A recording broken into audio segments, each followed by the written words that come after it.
हरे Krishna. Radhe Radhe friends, कैसे हैं आप सब। आशा करती हूँ आप सब अच्छे होंगे, स्वस्थ होंगे। फ्रेंड्स, आज मैं आपको लड्डू गोपाल की एक ऐसी सत्य घटना बताने जा रही हूँ जिसे सुनकर आपके पैरों तले जमीन खिसक जाएगी। और अगर आप कृष्ण भक्त हैं तो प्लीज़ वीडियो को लाइक कर दीजिए। तो चलिए फ्रेंड्स, चलते हैं अपनी कहानी की तरफ। फ्रेंड्स, एक बहुत बड़ा सुनहार था जिसका नाम राम किशोर था। राम किशोर का इतना बड़ा कारोबार था कि दूर दूर से भी लोग उसी के पास सोना खरीदने आते थे, उसी से अपनी चीज़ें बनवाते थे। इतना सब कुछ होने के बावजूद भी राम किशोर में तनिक भी घमंड नहीं था और उसका काम बहुत अच्छा चल रहा था। एक दिन राम किशोर 50 लाख का हार तैयार करके ही बैठा था कि तभी उसका दोस्त और उसकी पत्नी उसकी दुकान पर आती है और वे सीधा वृंदावन से आते हैं। तो राम किशोर बोलता है कि आओ मेरे दोस्त बैठो। जैसे ही राम किशोर अपने दोस्त को बैठने के लिए कहता है तभी उस देखता है कि राम किशोर का जो दोस्त है उसके पास बहुत सुंदर एक लड्डू गोपाल है। वे लड्डू गोपाल को देखकर देखता ही रह जाता है और बोलता है कि लड्डू गोपाल आप कहाँ से लाए हो। राम किशोर का दोस्त बोलता है हम दोनों पति पत्नी वृंदावन गए थे और वृंदावन से ही आज लड्डू गोपाल लेकर आए हैं। और देखो, तुम्हारा सौभाग्य कि सबसे पहले तुम्हारी ही दुकान पर आके बैठे हैं। राम किशोर बोलता है चलो अच्छी बात है, मैंने आज एक हार तैयार किया है, मैं देखता हूँ लड्डू गोपाल को ही पहनाकर कि ये हार कैसा लगता है। राम किशोर वो हार लड्डू गोपाल को पहना देता है। हार को पहनते ही हमारे ठाकुर जी की चमक और बढ़ जाती है। लड्डू गोपाल और भी मनमोहक लगने लगते हैं। राम किशोर हार को पहनाते ही लड्डू गोपाल को देखता ही रह जाता है। फिर दोनों दोस्त आपस में बात करने लगते हैं। जैसे ही बात करते करते राम किशोर का दोस्त अपनी पत्नी के साथ चलने लगता है और वे लड्डू गोपाल को भी ले जाता है। दोनों ही दोस्त आपस में ये भूल जाते हैं कि हार लड्डू गोपाल के गले में है। राम किशोर का दोस्त अपनी पत्नी के साथ टैक्सी में जाता है और अपने घर पहुंच जाता है।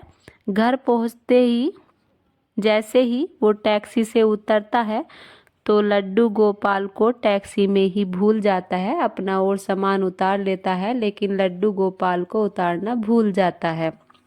टैक्सी वाला चला जाता है टैक्सी लेकर और जब उसे सुबह से शाम होती है तो वो देखता है कि लड्डू गोपाल बैठे हुए हैं टैक्सी में। तो वो देखकर चौंक जाता है और परेशान हो जाता है कि पता नहीं किसके लड्डू गोपाल रह गए हैं, अब मैं क्या करूं। तो वो हाथ जोड़ता है, हे लड्डू गोपाल आप किसके लड्डू गोपाल हो, आप कैसे यहाँ पर रह गए हो, अब मैं किसके पास आपको लेके जाऊं, मुझे तो ये भी नहीं पता कि आप किसके लड्डू गोपाल हो।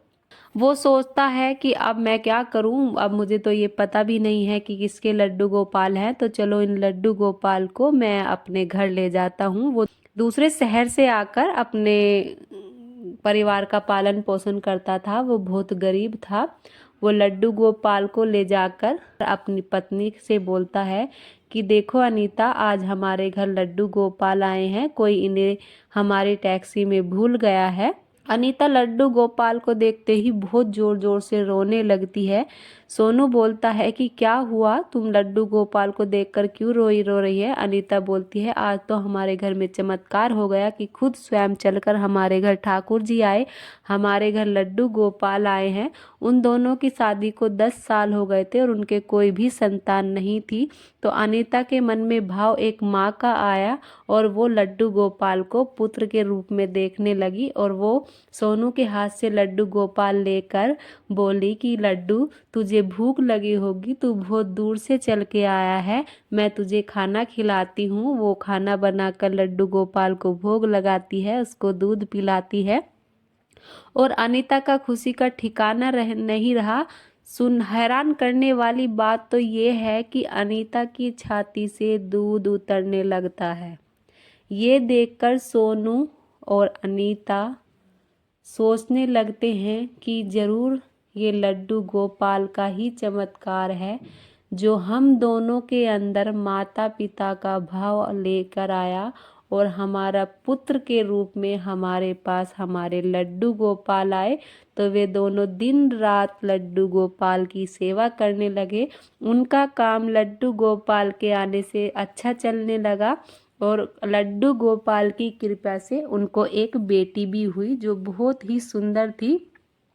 अनीता बोली कि अब मेरा परिवार पूरा हो गया है, मेरे एक पुत्र है जो मेरे लड्डू गोपाल हैं, एक बेटी है और हम दोनों हैं।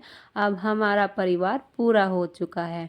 ऐसे ही एक दिन राम किशोर को उसी शहर में कुछ काम पड़ा जिस शहर में सोनू रहता था। राम किशोर को सुबह से शाम हो गई अपने काम की वजह से, तो उसने टैक्सी वाले को फ़ोन किया। जैसे ही वो टैक्सी वाला आया, जो सोनू ही वहाँ पर पहुँचा।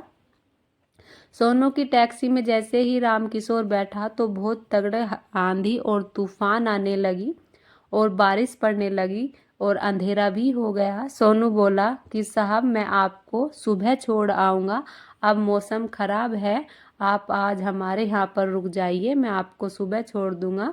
सोचा राम किशोर ने कि मेरे पास तो इतना सोना चांदी है, मैं इस टैक्सी ड्राइवर पर कैसे विश्वास कर लूँ। लेकिन राम किशोर के पास कोई चारा नहीं था। वो सोनू के साथ सोनू के घर चला गया और घर जाते ही उसने देखा कि बहुत ही अच्छी इत्र की खुशबू आ रही है।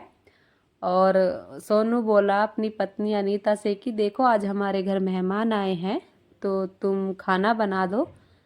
सोनू की पत्नी ने खाना बनाया और राम किशोर ने जैसे ही खाना खाया तो राम किशोर को उस खाने में इतना आनंद आया। उसने बोला कि आज तक मैंने इतना स्वादिष्ट खाना नहीं खाया है, ऐसा लग रहा है जैसे स्वयं अन्नपूर्णा माँ ने ये खाना बनाया हो। खाना खाते वक्त राम किशोर की निगाह उस एक कमरे में की तरफ को गई तो उसने देखा कि उस कमरे से बहुत ही अच्छी खुशबू भी आ रही है इत्र की और उस कमरे में से बहुत ज़्यादा चमक आ रही है। राम किशोर बार बार खाना खाता और उस कमरे की तरफ देखता। आखिर में राम किशोर ने पूछ ही लिया कि उस कमरे में ऐसा क्या है कि मेरा मन उस कमरे में जाने को कर रहा है। सोनू बोला चलिए साहब मैं आपको दिखाता हूँ कि उस कमरे में हमारे परिवार का एक सदस्य रहता है, मैं आपसे उनसे मिलवाता हूँ, तो चलिए आप मेरी साथ। राम किशोर सोनू के साथ उस कमरे में जाता है तो देखता है कि वहाँ पर लड्डू गोपाल बैठे हैं और जैसे ही उसकी निगाह लड्डू गोपाल पर पड़ती है तो वो उस हार पे भी उसकी नज़र जाती है जो हार राम किशोर ने लड्डू गोपाल को पहनाया था। राम किशोर सोचने लगा कि ये तो मेरे दोस्त के लड्डू गोपाल हैं और इसके गले में वो ही हार है जो मैंने पहनाया था। राम किशोर ने पूछा क्या ये तुम्हारे ही लड्डू गोपाल हैं? तो सोनू ने कहा नहीं, मुझे ऐसे ऐसे लड्डू गोपाल मिले। उसने सारी कहानी राम किशोर को बता दी। राम किशोर ने सोचा कि इसने तो सारी बात सच सच बता दी है। फिर राम किशोर ने कहा क्या तुम्हें पता है जो ये लड्डू गोपाल के गले में हार है ये कितने का है? सोनू और अनीता बोले कि हमारे पास हमारे लड्डू गोपाल इस हार के साथ आए हैं, ये हार बेमोल हैं, हम इस हार की कीमत नहीं जानना चाहते। राम किशोर ने सोचा कि अब इतने दिन से ये लड्डू गोपाल की सेवा करते हैं और इन्हें इस हार से भी कोई लालच नहीं है। उसके मन में तो थोड़ा सा आता है कि ये हार की कीमत मैं बता दूँ, ये हार ले लूँ, लेकिन फिर राम किशोर चुप हो जाता है और वो कहता है सोनू से कि चलो अब आंधी तूफान रुक गए हैं, तुम मुझे मेरे घर छोड़ आओ। सोनू राम किशोर को लेकर उनके घर छोड़ने जाता है। जैसे ही राम किशोर टैक्सी से उतरता है तो राम किशोर के पीछे से आवाज़ आती है कि साहब रुको, आपका एक बैग रह गया है। राम किशोर बोलता है कि मैं तो 2 ही बैग लेकर आया था और दोनों मेरे साथ है, ये मेरा बैग नहीं है। लेकिन सोनू के जोर देने पर कि नहीं ये आप ही का बैग है, आप भूल गए हैं शायद, आप इसे ले लीजिए। राम किशोर ने वो बैग खोलकर देखा तो उसमें पूरे 50 लाख रुपए निकले।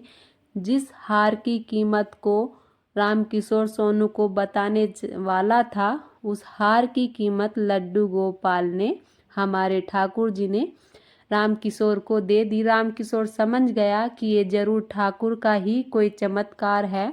मैंने शायद मेरे वाणी में थोड़ा घमंड आ गया था जिसकी वजह से लड्डू गोपाल जी ने ये पैसे मुझे दिए हैं। और वो मन मन में बार बार लड्डू गोपाल जी से क्षमा मांगता है और वह सोनू से बोलता है, देखो सोनू, जैसे तुमने मेरी आंधी तूफान में मेरी मदद की है, मैं तुम लोगों की ये अतिथि भाव देखकर बहुत ज़्यादा खुश हुआ हूँ। और मैं जिस काम के लिए पैसे लेकर आया था वो मेरा काम ऐसे ही पूर्ण हो गया है।